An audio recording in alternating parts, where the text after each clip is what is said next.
اعوذ باللہ من الشیطان الرجیم بسم اللہ الرحمن الرحیم۔ سب ویڈیو دیکھنے اور سننے والوں کو السلام علیکم۔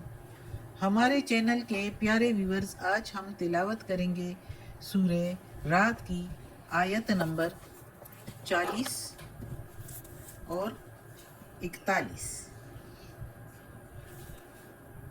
یعنی کہ آیت نمبر 40 اینڈ 41 انشاءاللہ تلاوت کریں گے ترجمہ کے ساتھ اور تفسیر کے ساتھ۔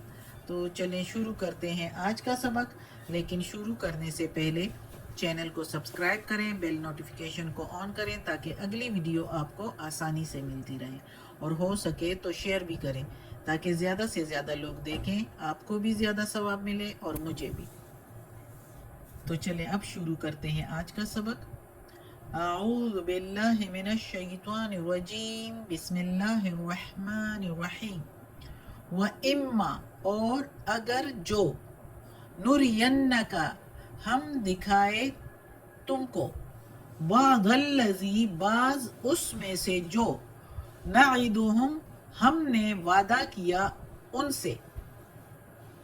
نُرِيَنَّكَ کے میننگ ہم دکھائے تم کو، بعض کے میننگ بعض، الذی جو، نعدہم ہم نے وعدہ کیا ان سے، او یا، نتوفینک ہم موڑ دے تم کو، پھیر دے تم کو یا اٹھا لے تم کو۔ یعنی یہ تفسیر میں بتاؤں گی، پھر اس کی صحیح سمجھ آئے گی، لیکن ادھر اس کے میننگ یہ ہے کہ یہ یا ہم اٹھا لے تم کو، موڑ دے یعنی جس طرح موت کے بعد اللہ تعالیٰ کی طرف بندہ مڑ جاتا ہے تو اٹھا لے تم کو۔ فَإِنَّمَا پس بے شک جو، عَلَيْكَ اوپر تیرے، عَلَيْكَ الْبَلَاغُ اوپر تیرے پہنچا دینا ہے، بلاغ پہنچا دینا، وَعَلَيْنَا اور اوپر ہمارے، وَعَلَيْنَا الْحِسَابِ اور اوپر ہمارے ہیں حساب لینا، یعنی ہمارے ذمہ ہے حساب لینا۔ اس آیت میں اللہ تعالیٰ کہتا ہے کہ محمد صلی اللہ علیہ وآلہ وسلم کو کہ اگر ہم بعض ایسی چیزیں جس کا ہم نے وعدہ کیا ہے، جو وعدے کیے ہیں ان سے، یعنی اب محمد صلی اللہ علیہ وآلہ وسلم پر جب وحی کی جاتی تھی تو اللہ تعالیٰ اس میں سے کافی وحی ایسے آیات ایسے ہیں جس میں اللہ تعالیٰ نے کہا ہے کہ عذاب آ جائے گا تم لوگوں پر، اگر نہیں مانو گے تو سخت سزا ملے گی، اور قیامت بھی آنے والی ہے، تو اس کے بارے میں ہے کہ چاہے وہ قیامت، چاہے وہ بڑے سے بڑی سزا یا کوئی عذاب جس کا وعدہ ہوا ہے ان سے، یعنی لوگوں سے، کہ ایمان لے آئے، اللہ کی فرما برداری کرے ورنہ ان کو سخت سزا ملے گی، اور یا جو ہے جس طرح جنت کا وعدہ یا اچھے حالات کا وعدہ، جو بھی وعدے ہوئے ہیں، تو اللہ تعالیٰ کہتا ہے کہ اس میں سے کچھ وعدے اگر ہم دکھا دیں ان کو تیری موجودگی میں،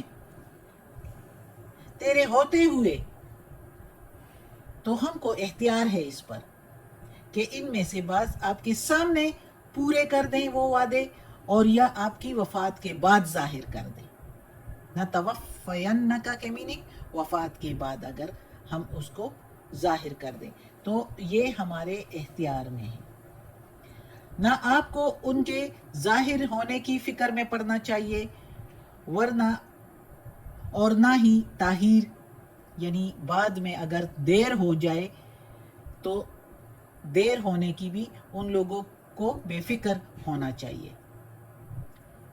یعنی اللہ تعالیٰ کا مطلب ہے کہ اگر وعدے جو میں نے کیے ہیں وہ آپ صلی اللہ علیہ وآلہ وسلم کے سامنے کچھ ہو جائیں گے، اور ہوئے بھی ہیں، ابھی مزید بتاتی ہوں، اور جو اگر نہیں ہوئے تو آپ صلی اللہ علیہ وآلہ وسلم کے وفات کے بعد بھی کچھ ہو جائیں گے ظاہر، اگر کچھ ظاہر نہیں بھی ہوئے جس کا وعدہ اللہ نے کیا ہے مسلمانوں سے، سارے لوگوں سے، تو اس کے لیے اللہ تعالیٰ کہتا ہے کہ آپ صلی اللہ علیہ وآلہ وسلم کو فکر نہیں کرنی چاہیے، آپ کے ذمہ ہے صرف پہنچا دینا،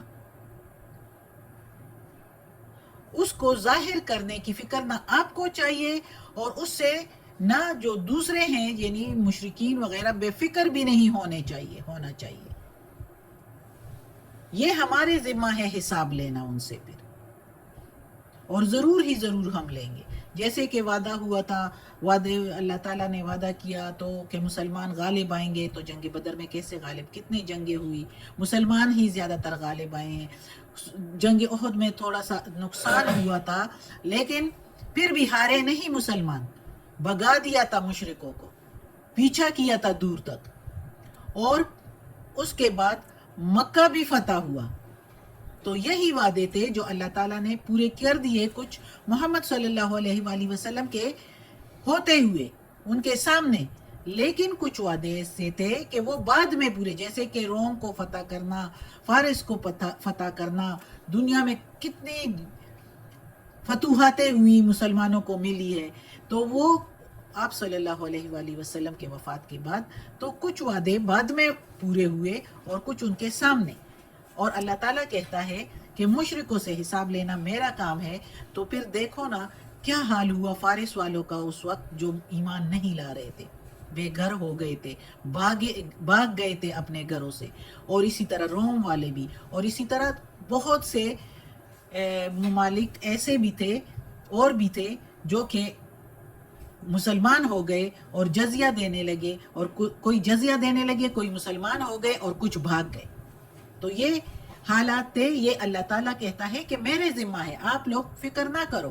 محمد صلی اللہ علیہ وآلہ وسلم کو بتایا جا رہا ہے، مخاطب کیا جا رہا ہے، ساتھ سب کو سنایا جا رہا ہے، چاہے وہ مسلمان ہیں، مسلمان کو ان کی فتوحات کے بارے میں، اور چاہے وہ مشرکین ہیں، ان کو ان کی سزا کے بارے میں بتایا جا رہا ہے.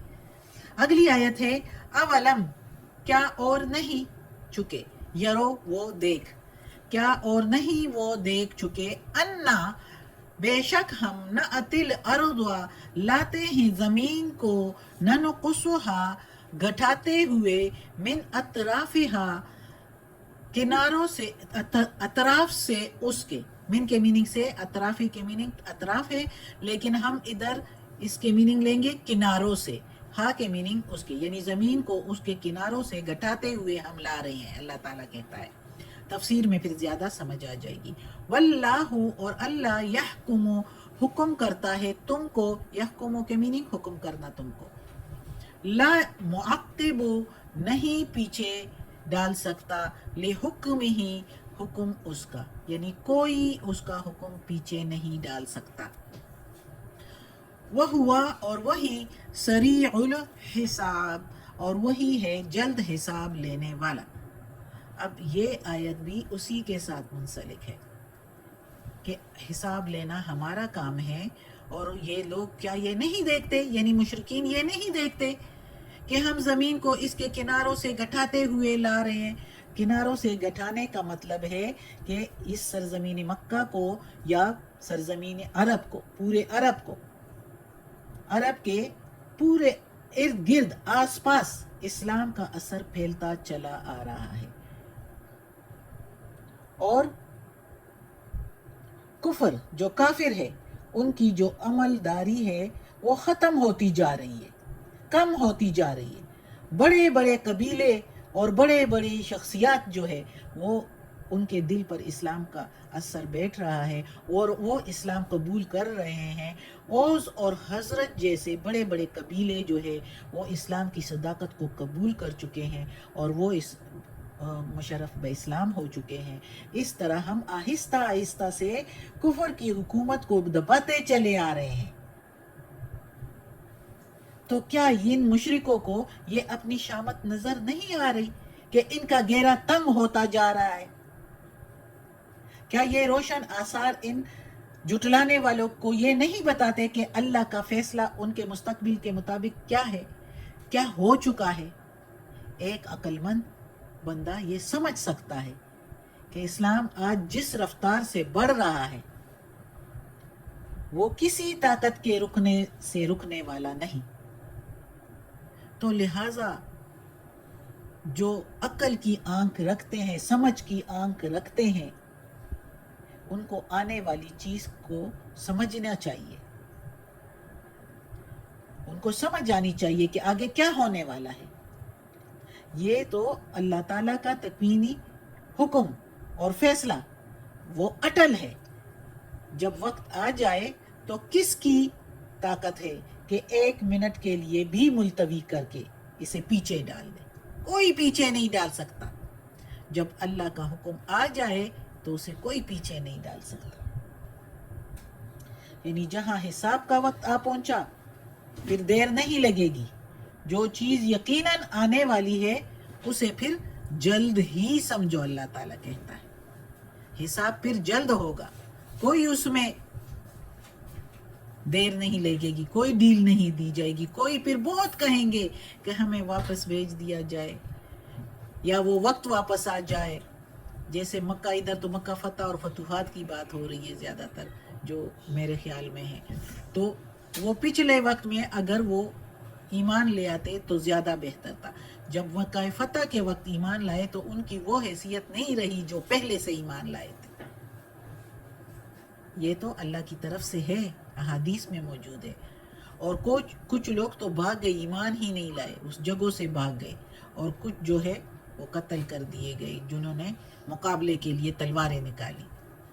تو اللہ تعالیٰ کہتا ہے کہ میں جلد حساب لینے والا ہوں, پھر مجھے کوئی روک نہیں سکتا. صدق اللہ العظیم. آج کا سبق ختم ہوتا ہے. اللہ ہمیں توفیق دے اس قرآن مجید کا ترجمہ مکمل کرنے کی اور اس پر عمل کرنے کی توفیق دے. صدق اللہ العظیم. یا اللہ, یا پروردگار, یا رب العالمین, یا مالک یوم الدین, یا علی کل شیء قدیر. یا اللہ, یہ تیرے کلام قرآن مجید کی تلاوت کی ہے ترجمہ اور تفسیر کے ساتھ. اس کے تلفظ میں, ترجمہ میں, زیر زبر پیش میں کوئی غلطی ہوئی ہو تو معاف کر دینا. یا اللہ, تو معاف کرنے والا مہربان ہے. یا اللہ, ہمیں عافیت والے معاملات دے. ہماری بیماریاں, تکالیف, پریشانیاں اور برائیاں ہم سے دور کر دے اور ہمیں اپنے نیک اور صالح لوگوں میں شامل کر دے. آمین.